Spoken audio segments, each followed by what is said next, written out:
రాబోయే 6 జూలై 2025 ఆదివారం నాడు తొలి ఏకాదశి రాబోతుంది. గుర్తుపెట్టుకోండి, దీన్ని శయన ఏకాదశి అని కూడా అంటారు. ఎందుకు అని అంటే విష్ణు భగవంతుడు నిద్రలోకి వెళ్తాడు కాబట్టి. ఇది చాలా అంటే చాలా విశేషమైనటువంటి రోజు. ప్రతి ఒక్కరు కూడా ఉపయోగించుకోండి. ఈ రోజున ఏం చేస్తారు అని అంటే, చూడండి, ఏదైనా సరే దాన ధర్మాలు చేస్తే 1కి 10 రెట్లు మీరు ఫలితాన్ని పొందుతారు.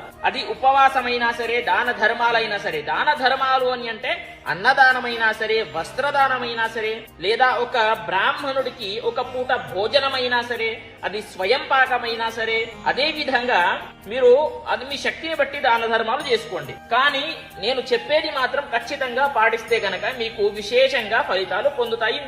మీకు ఉండేటటువంటి కోరిక ఏదైనా సరే నెరవేరుతుంది. చూడండి, ఆ రోజున బ్రహ్మ ముహూర్తంలో లేచి తల స్నానము చేసి సూర్య భగవంతుడికి నమస్కారము చేసుకొని విష్ణు భగవంతుడి అంటే విష్ణు దేవాలయాన్ని